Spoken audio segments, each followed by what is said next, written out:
আমরা গুগলে কিন্তু দেখতে পাই যে eat your moisturiser as well, যেমনটা আপনি বলছিলেন যে ময়শ্চারাইজার ধরে রাখাটা খুব বেশি গুরুত্বপূর্ণ।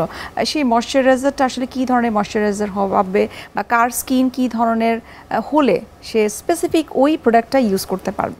হাইড্রেশন তো ইন্টারনালি না, এক্সটার্নালি। ইন্টারনালি তো আমি ইট ইওর ওয়াটার বললাম, ওয়াটার এবং ওয়াটার রিচ ফুড এবং ফ্রুটস কনজিউম করে। আর এক্সটার্নালি যদি ময়শ্চারাইজেশনের ক্ষেত্রে বলি, সেক্ষেত্রে আমাদের এই সময় তো হিউমিডিটি ড্রপ করে, ময়শ্চারটা লস হয়ে যায়, ব্যারিয়ারটা যদি ড্যামেজ থাকে তাহলে ইভাপোরেট হয়ে যায়। তো ত্বকের ধরন অনুযায়ী ময়শ্চারাইজারটা ব্যবহার করা উচিত, এবং সেক্ষেত্রে যাদের ত্বক এক্সট্রিমলি ড্রাই তারা একটু সেরামাইড যুক্ত ময়শ্চারাইজার ব্যবহার করবে। যাদের স্কিন নর্মাল অয়েলি, এটা আমি ফেসের ক্ষেত্রে বলছি, তারা হায়ালুরোনিক অ্যাসিড যুক্ত কোনো ময়শ্চারাইজার ব্যবহার করতে পারে।